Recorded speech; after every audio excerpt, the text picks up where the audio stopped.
Apresentação: Cláudio Palermo e Aldeniz Leite.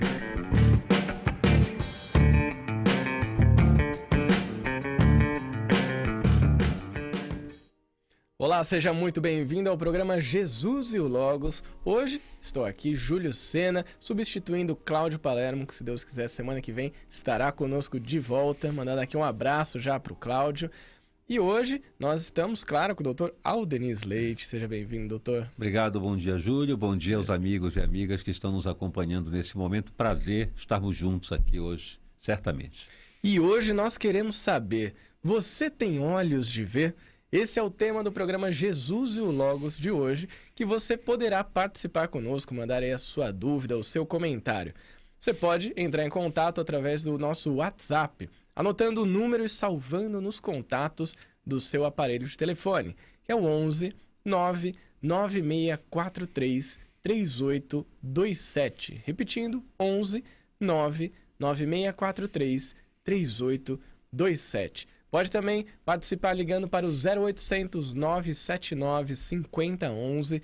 Você manda aí a sua pergunta, a sua participação e nós trazemos para o programa de hoje. Estamos ao vivo também pelo nosso site da TV Mundo Maior, que é o tvmundomaior.com.br.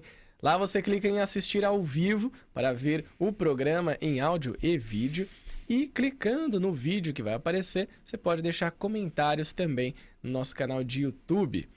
Hoje vamos falar sobre ter olhos de ver, doutor Aldeniz. Todo o trabalho que Jesus nos trouxe, né, na maneira como ele nos ofereceu, essa mensagem que foi renovadora.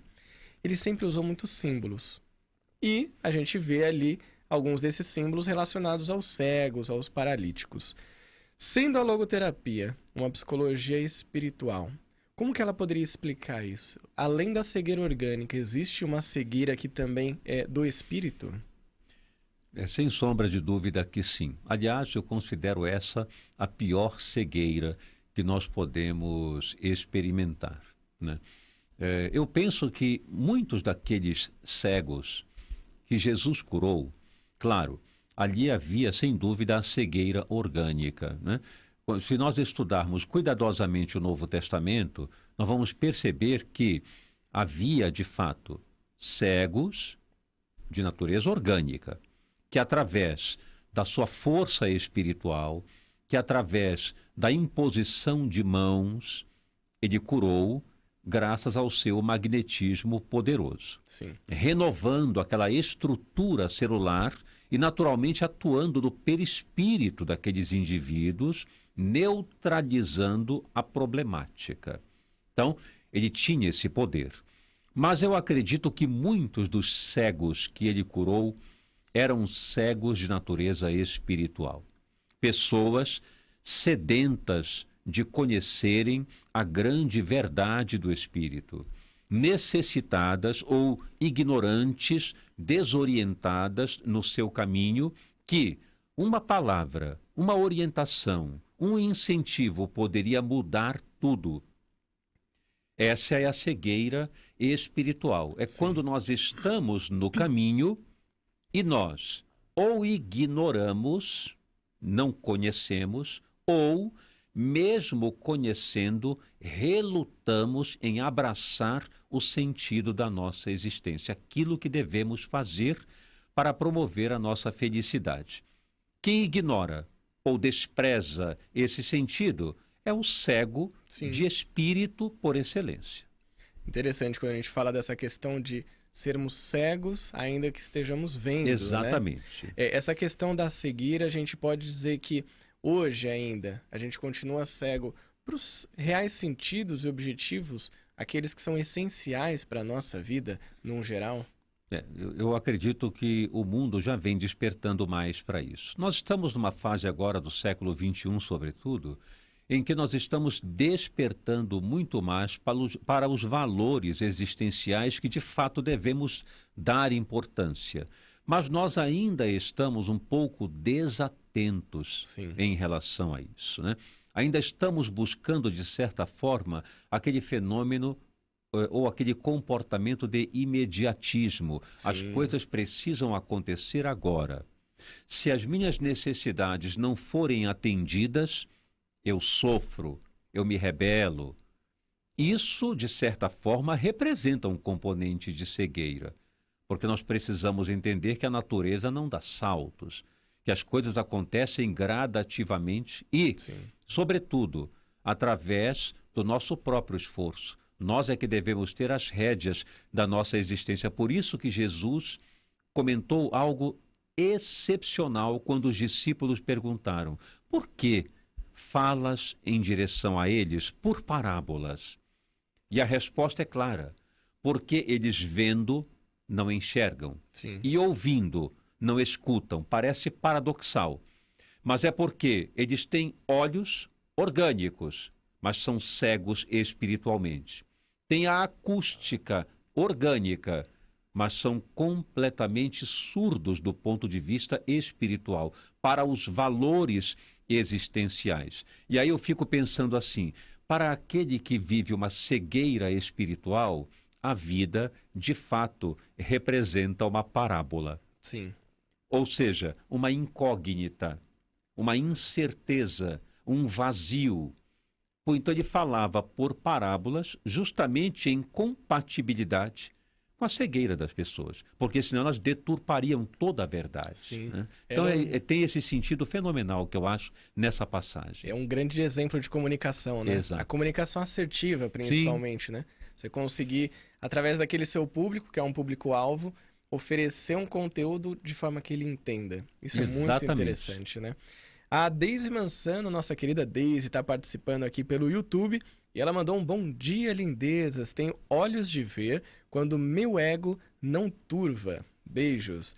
Doutora Aldenise, o que a gente pode trazer aqui de conhecimentos, explicações sobre a relação do ego com a cegueira espiritual? Sim, na verdade, se nós observarmos, tirando um pouco a questão do ego num sentido psicanalítico, Sim, não abordando por exatamente. esse lado, vamos pensar um pouco no tocante à psicologia espiritual. Perfeito. O ego, ele é cego. Basta acrescentar um C. Sim. O ego é cego, né? Por quê? Porque o ego, a finalidade do ego, embora ela seja muito útil, ela tem uma finalidade. O ego, na verdade, o eu, foi uma aquisição excepcional, porque ele deu o contexto de humanidade para o indivíduo, né? Sim. Um cão tem ego? Não. Um orangotango pode ter ego? Não. Quem tem ego, quem analisa o eu, quem vê a si próprio, tem uma percepção de si, é o ser humano. Então ele foi uma aquisição excepcional no processo evolutivo. Sim. Porém, ele ainda é cego. Por quê? Porque, como o próprio nome diz, o ego é aquele que busca a si próprio. É aquele que tem a tendência ao narcisismo. É aquele, portanto, que se defende, que se protege, que não quer sofrer, que tudo busca garantia. E tudo que Jesus orientou foi a liberação do componente egóico, a liberação da cegueira. Ele disse: quem quiser vir após mim, primeira coisa, renuncie a si mesmo. Sim. Esse fenômeno não quer dizer que a gente deva virar maltrapilho, largado, sem tomar banho, sem se preocupar. Não. Renunciar a si mesmo é retire de você o componente egóico, aquilo que faz você se proteger. Tanto é que ele complementa, porque todo aquele que quiser se salvar se perderá. Sim. É psicológico. Todo aquele que quiser ter garantias, eu quero ficar bem, eu quero ser atendido, eu quero ser protegido. A vida não é assim. A vida é uma incerteza, tudo pode acontecer. E nós precisamos ousar, sair de nós, renunciar a nós mesmos. Então, Sim. o ego, ele é cego. O self, o espírito, é aquele que sai de si e ilumina o que está à volta, trabalha pela sua comunidade, convive com as pessoas, dá de si, do seu afeto, do seu amor. Esse passa a ser clarividente, não o ego. Perfeito. Acho que essa é uma explicação muito didática para que a gente possa entender isso que a Deise colocou. Sim. Quando eu tenho olhos de ver é quando o ego não turva a minha visão. Agora é interessante pensar, doutora Denise, aqui fazendo uma reflexão rápida e até uma metáfora com a nossa cegueira orgânica. Eu uso óculos já há muitos anos, né? O senhor usa também, muitas pessoas usam. A tendência de que a nossa miopia, astigmatismo ou qualquer outro problema, né, de visão, ele vai aumentando com o passar do tempo. Nós poderíamos dizer que no processo, tanto com a logoterapia e com todos os ensinamentos que Jesus nos traz, o processo é contrário. Então nós chegamos aqui com a visão muito turva, sem conseguir enxergar, e à medida que deixamos, né, o nosso lado egóico de lado, essa cegueira ela vai diminuindo. Então é como se a vida ela entrasse em melhor definição para a nossa visão espiritual. Concordo. Seria isso? Concordo. Seria justamente uma turvação ao contrário. Ao né? contrário. Ou seja, a pessoa nasce e parece que é clarividente, né? Do ponto de vista orgânico, como você Sim. falou. Gradativamente, né? A decrepitude, o envelhecimento, o empobrecimento das células vão promovendo uma série de alterações que atrapalham a visão. Do ponto de vista espiritual, pode ser o contrário. Sim. Gostei muito disso, né? E vou até memorizar isso para depois usar. Gostei bastante Sim. disso. Quer dizer, do ponto de vista espiritual, iniciamos a trajetória com uma grande turvação, né? Ou seja, tudo sou eu. Eu devo ser atendido, eu devo ser agraciado. Se alguém me magoa, o mundo acabou.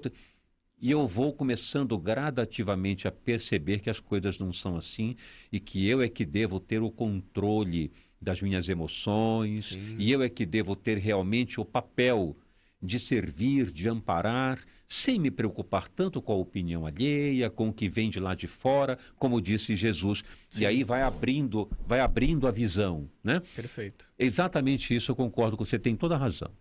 É interessante quando a gente fala, né, dessa questão da cegueira, né? A cegueira espiritual, a cegueira material, porque começa até a clarear um pouco Isso. a nossa mente sobre esse assunto. Sim. A gente tem aqui mais participações também, eu tenho certeza que tem dúvidas chegando. Então você que quer participar com a gente, pode mandar sua mensagem pelo nosso WhatsApp, que é o 11 996433827. Mande aí a sua mensagem, participe do programa Jesus e o Logos.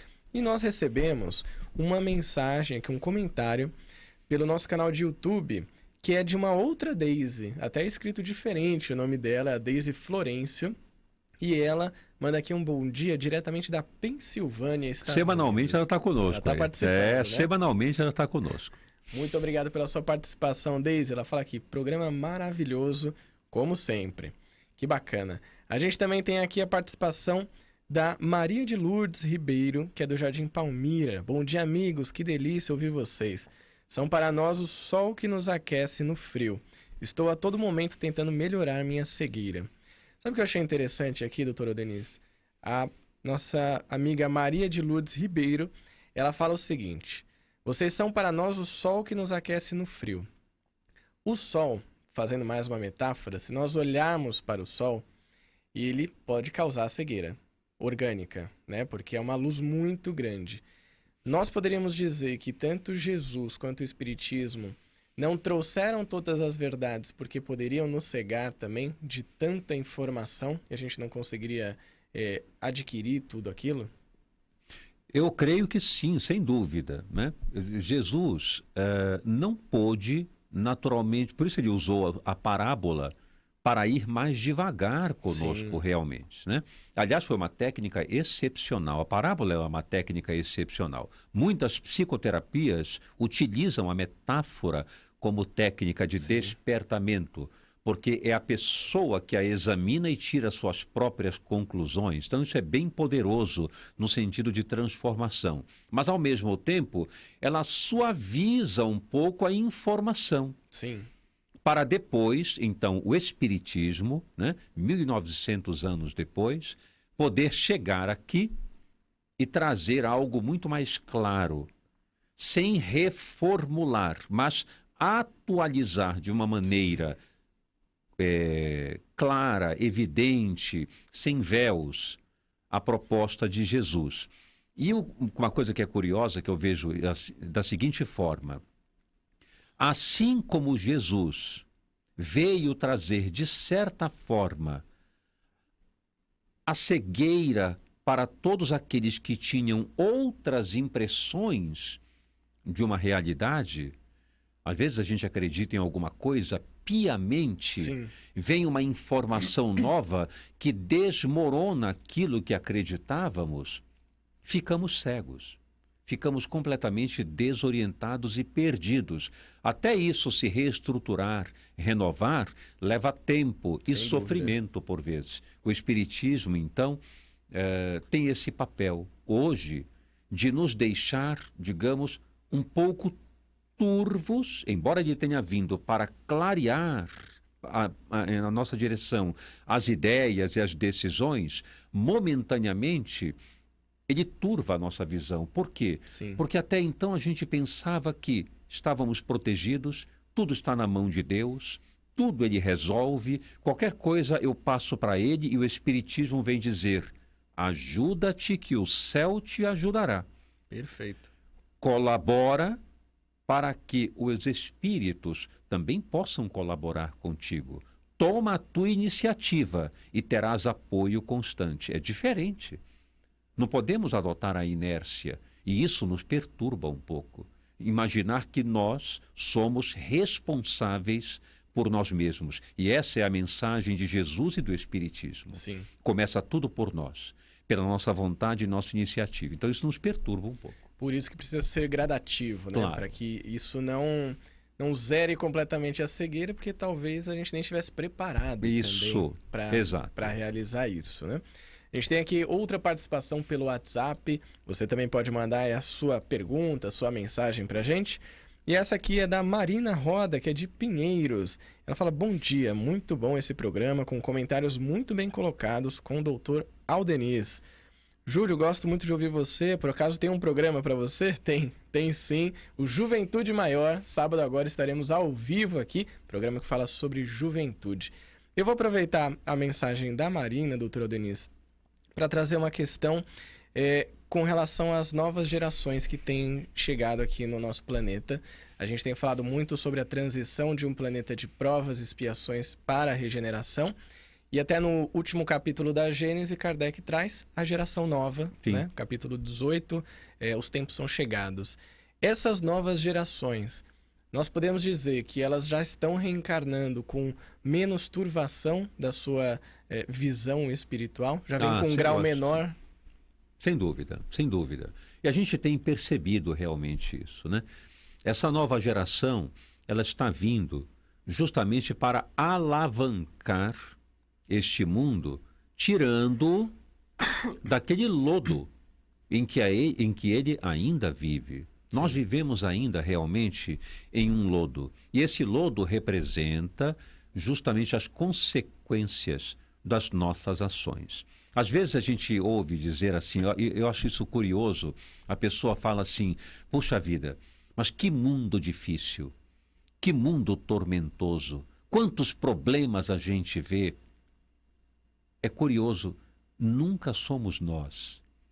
Sempre alguém está causando um problema. Exatamente. Sempre há uma situação fora de nós que nos traz muita infelicidade e nós esquecemos que nós fazemos parte desse mundo e somos responsáveis por tudo que dizemos e fazemos. Isso representa uma cegueira. A pessoa está no trânsito e diz assim: que trânsito infernal.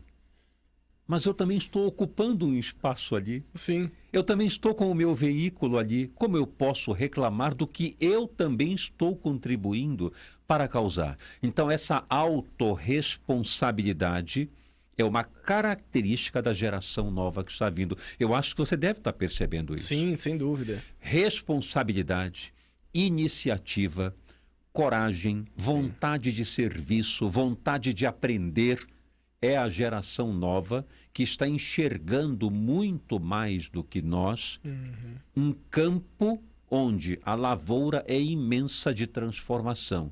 E ela vem agora justamente para dar uma guinada no planeta, no sentido de nós todos despertarmos com eles para uma mudança radical no campo da fraternidade, da cooperação, do serviço, do atendimento àqueles que necessitam realmente. A gente vem percebendo isso. E é muito interessante porque a gente já percebe nessa geração nova, né?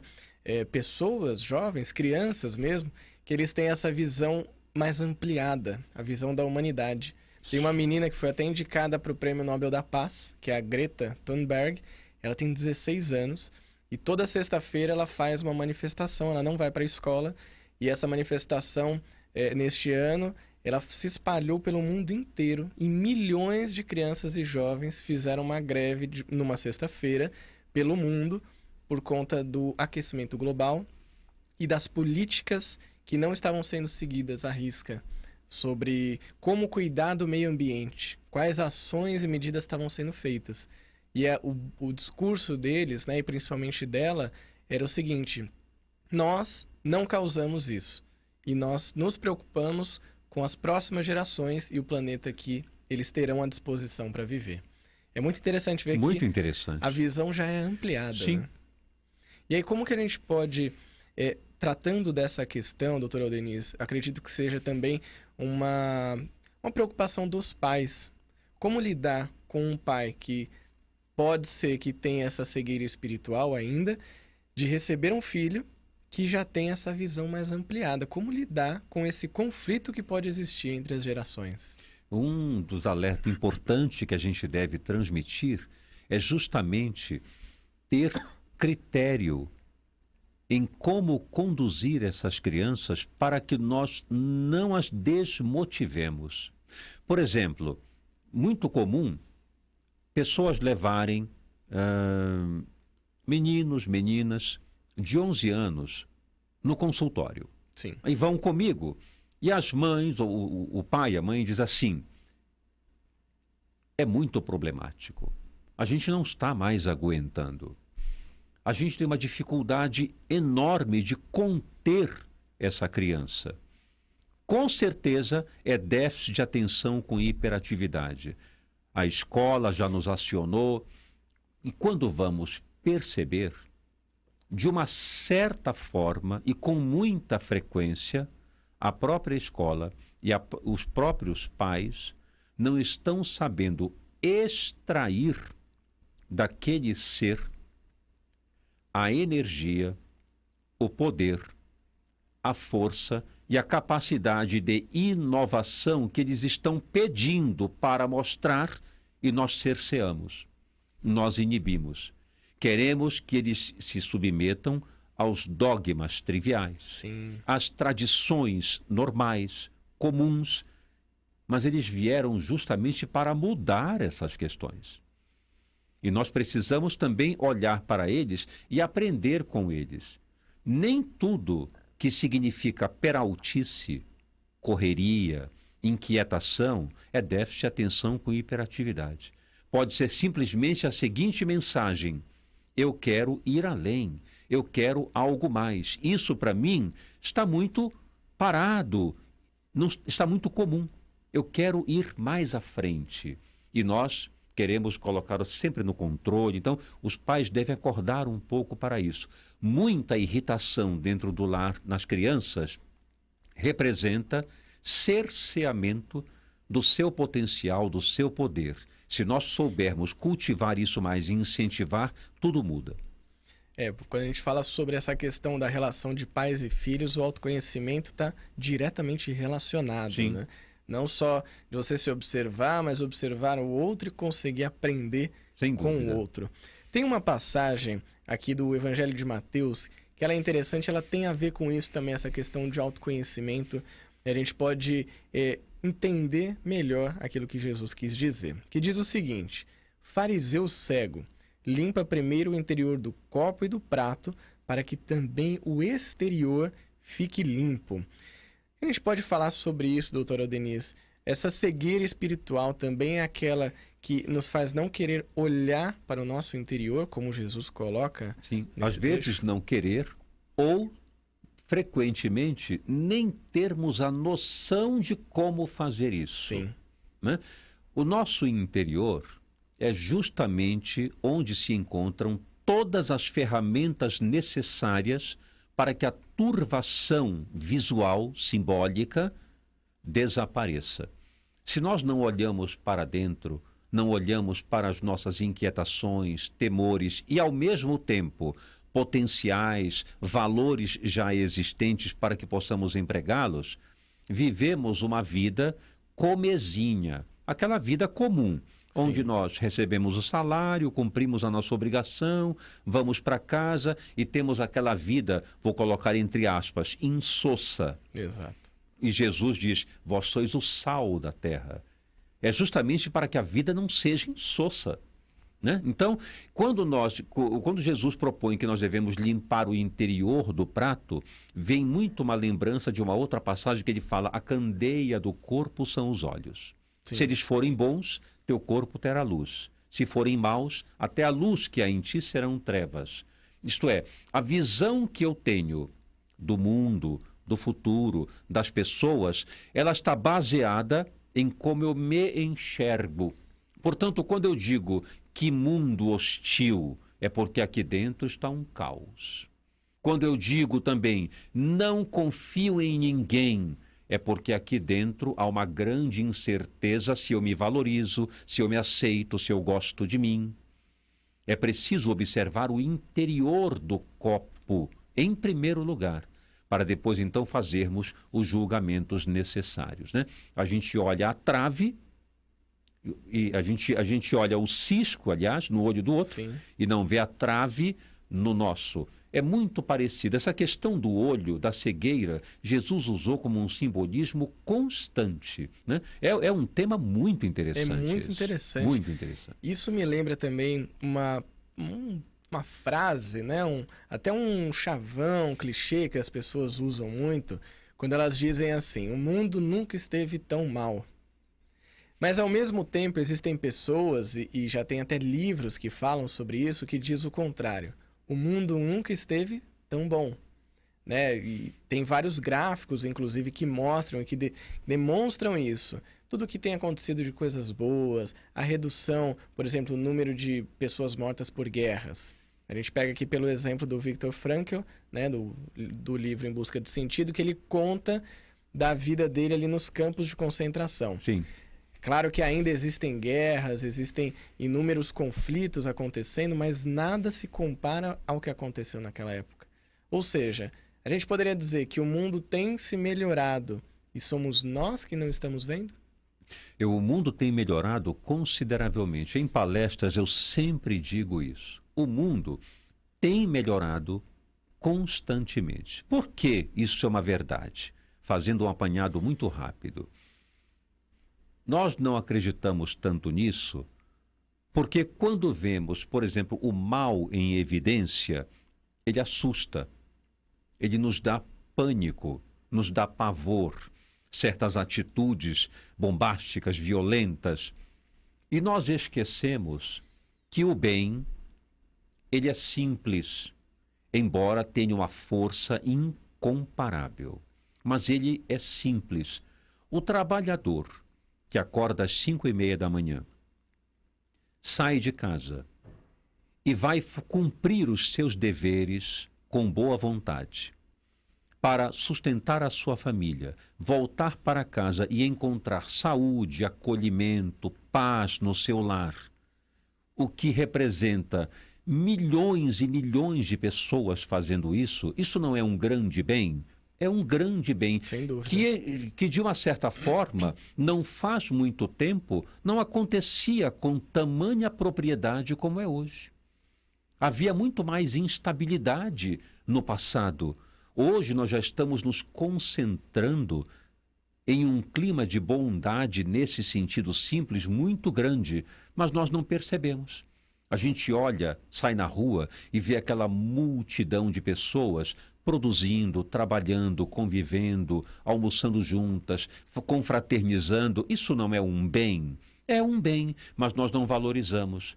Valorizamos aquelas notícias terríveis, dramáticas, essas chamam a atenção, porque o bem é simples, é simplesmente isso. O bem é algo simples, que nós não percebemos com facilidade. Exatamente. Nós recebemos mais participações pelo nosso WhatsApp e essa é da Vera Lúcia Cabral, que é de Pirituba. Bom dia. Este programa para mim, que amo Jesus Cristo, que tem uma história de fé e esperança com Ele, é maravilhoso. Quando não ouço ao vivo, ouço pela internet, mas não perco nada. Que bacana, né? Muito bom. Um grande beijo para você, Vera Lúcia. Temos a participação do Gil Marco Antônio, que é de Osasco, que está aqui nos acompanhando. E ele pergunta o seguinte, doutora Denise. Esse Alzheimer ou cegueira espiritual, da maioria, eu me incluo também, é decorrente da falta de esclarecimento sobre o espírito e a mente? Se as escolas ensinassem mais sobre o autoconhecimento, poderia ser um caminho para o despertar da consciência de si e coletiva? Sem dúvida. Eu imagino, certamente, que se trata de um grande desconhecimento nosso a respeito dos valores espirituais. Quando eu digo espírito aqui, não coloco nenhuma questão propriamente religiosa. Coloco uma questão, sobretudo, também cultural, de conhecimento, de assimilação da verdade. Veja, nós observamos tanta coisa no mundo, tantas operações, nós nascemos, estudamos, trabalhamos, sofremos, vivemos com alegria, produzimos, temos esperança. E nós imaginamos, para que tudo isso? Para nada tem que haver alguma coisa. Sim. O Espiritismo, então, como ciência, veio para mostrar que existe, sim. Existe uma vida operante, contígua a essa, totalmente operante, muito mais forte, consistente do que a nossa. A nossa é uma pálida ideia do que a vida espiritual representa. E temos, então, a eternidade para adquirir sempre mais conhecimento e amor. Quando temos essa compreensão, como é que nós vamos desistir das coisas? Como é que nós vamos agredir o nosso semelhante? Como é que nós vamos desacreditar em Deus, no futuro promissor que nos aguarda, se temos essa certeza? Então tudo muda. A falta deste conhecimento é o verdadeiro mal que está habitando em nós na atualidade, que faz com que guerreemos uns contra os outros, machuquemos as pessoas. Essa é a grande verdade. Por isso é tão importante compartilhar conteúdos, programas, falas que tratem deste tema, né? Porque nesse tijolo a tijolo vamos nos melhorando sempre. Como você falou, eu também me incluo, todos nós, eu também, nós vamos nos melhorando e vamos levando conosco quantos pudermos nesse trabalho de autoaprimoramento. Perfeito. E esse é o grande trabalho que nós fazemos aqui também, através da Rádio Boa Nova, da TV Mundo Maior. E você que está nos acompanhando, que recebe esse conteúdo e tantas outras pessoas, como a Deise, que está lá na Pensilvânia, né, nos Estados Unidos. E, claro, no mundo inteiro, ele só é possível de ser realizado graças ao Clube Amigos da Boa Nova. E muitos, até dos que participam aqui com a gente, já fazem parte dessa família, já estão conosco, nos auxiliando a levar essa mensagem de bem para todos os lugares. Se você ainda não faz parte da família, você tem essa oportunidade ligando para o 0800 12 18 38 ou acessando amigosdaboanova.com.br e ficando sócio do Clube Amigos da Boa Nova. Claro que além de você auxiliar a levar essa mensagem, você tem uma série de benefícios. Descontos em teatros, em livros, em produtos da Mundo Maior, vários conteúdos exclusivos também. Então, venha fazer parte dessa família para nos auxiliar a tratar dessa cegueira espiritual que há no mundo, né, doutora Denise? A gente tem uma outra participação que é a da Cláudia, que é da Freguesia do Ó, e ela gostou do assunto da geração nova. Gerou uma dúvida nela. Ela queria saber o seguinte: eu me sinto cega porque o que eu vejo na maioria das vezes são jovens que estão vivenciando outras situações sem muita responsabilidade, como o cigarro, a falta de responsabilidade com os estudos, etc. E dentro dessa situação, eu escuto eles falando que isso é normal. Como dentro disso eu posso mudar o meu olhar, que hoje vejo sendo um pouco desanimador?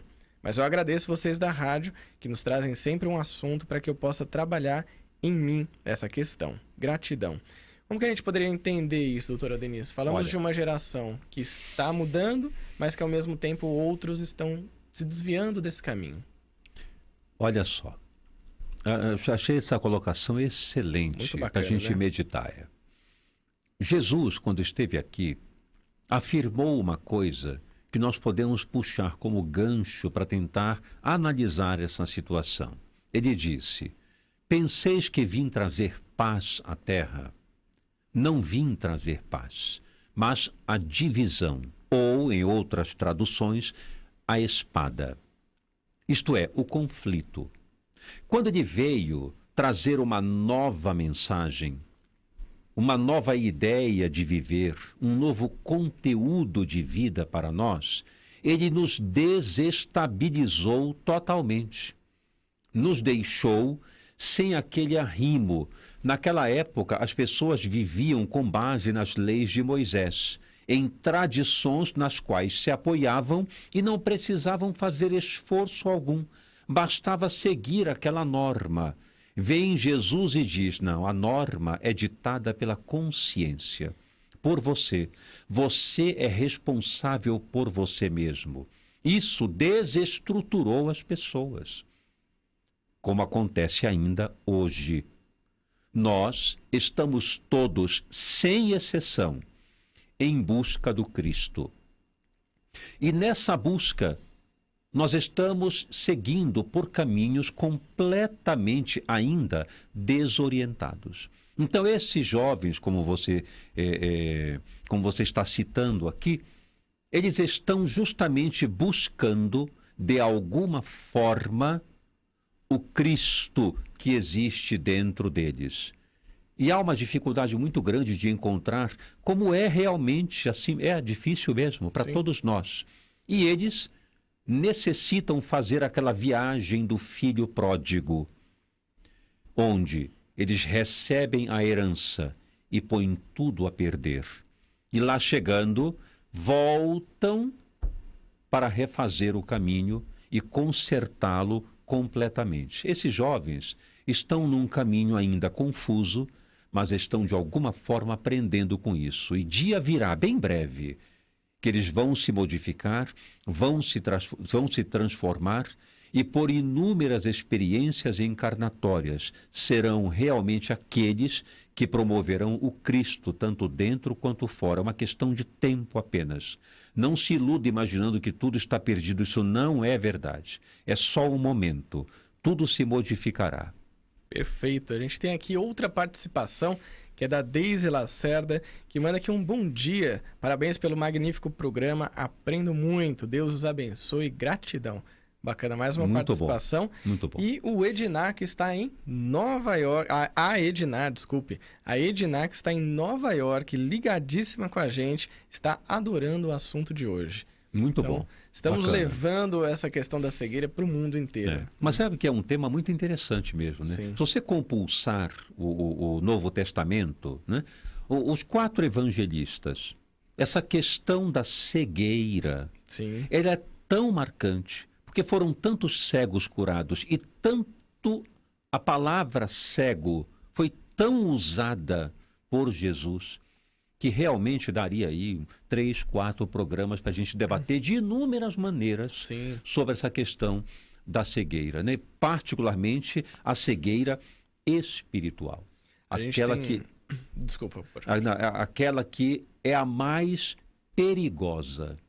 Porque a pessoa cega, do ponto de vista orgânico, é uma grave limitação. Não há a menor dúvida disso. É uma grave limitação. Porém, mesmo assim, uma criatura que tem essa problemática pode ser clarividente do ponto de vista... E muitas vezes é, viu? Muitas vezes é. Muito mais do que nós. É verdade. Que enxergamos normalmente. A gente poderia fazer uma relação disso com a passagem de Paulo, por exemplo, quando, ainda como Saulo, ali nas portas de Damasco, vê aquela grande luz, né, que era Jesus, e fica cego organicamente para se abrir Exatamente. à visão espiritual. Isso, é isso, exatamente isso, né? Quer dizer, a cegueira de Paulo é um fenômeno de transição psicológica, onde ele sai da imaturidade para o amadurecimento. É como se ele tivesse que abrir uma porta sem poder ver o que há do outro lado. E aquela porta fechada lhe dá temor, incerteza, insegurança. É a cegueira, Sim. que só depois, então, ele é liberado. Tanto é que ele ficou muito tempo cego, isto é, ele possuía um conceito completamente diferente a respeito do cristianismo, da essência do cristianismo. Quando Jesus aparece e lhe infunde o sentimento e a ideia nova, veio o caos. A cegueira de Paulo é o caos psicológico momentâneo até o novo despertamento. Sim. Todos nós passamos por isso. A moça que citou a questão dos jovens, Sim. é exatamente isso. É o caos momentâneo que logo mais vai se reverter em grande transformação. Perfeito. Foi a Cláudia que participou aqui da Freguesia do Ó. Trouxe essa questão da geração nova. Sim. A gente fala, né, sobre essa questão de Paulo, da cegueira orgânica para a cegueira espiritual também. Trazendo para a nossa vida, doutora Denise, como nós podemos abrir os nossos olhos, né? Todos aqueles que estão nos acompanhando no programa de hoje, que podem estar se questionando, tá bom, agora eu entendi, mas o que eu posso fazer para abrir os meus olhos e não perder as oportunidades dessa existência para acabar com a minha cegueira espiritual? Eliminar definitivamente alguns conceitos totalmente impróprios e jargões populares que nós adotamos, que são uma grande ilusão. E o mais importante deles é: nós não estamos aqui para curtir a vida. Nós dizemos frequentemente: a vida é curta e eu tenho que aproveitá-la. É verdade. O problema é de que forma? Frequentemente nós aproveitamos a vida de uma maneira completamente cega, acreditando que usufruir ao máximo, fruir o prazer, não ter responsabilidade, curtir, tomar sol, é simplesmente o necessário para que as coisas caminhem bem. E é um grande equívoco. Nós estamos aqui para uma grande obra interior. Nós estamos aqui não para sofrer, não para ser punidos, castigados, de forma alguma. Até mesmo o Espiritismo mostra a clareza daquilo que nós representamos aqui no mundo. Evolução espiritual, melhoramento interior. Nada de eu estou aqui para pagar, para sofrer, para devolver o que eu fiz de mal. O Espiritismo não preconiza essas ideias, isso não é verdadeiro. Nós estamos aqui para nos melhorar e buscar sermos felizes. Só que felicidade é consequência, não é meta. Felicidade é decorrência daquilo que eu faço de bom para o mundo e para mim.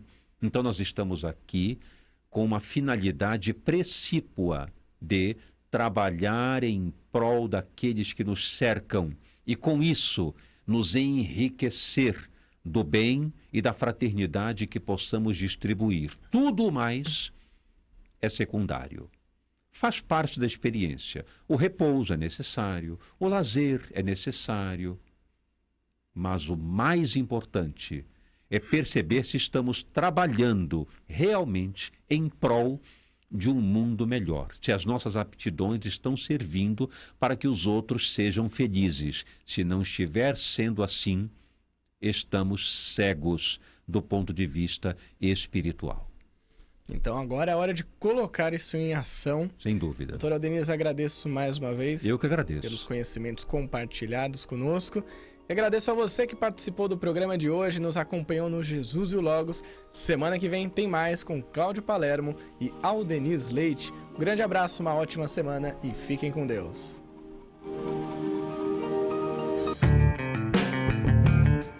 Você acompanhou Jesus e o Logos.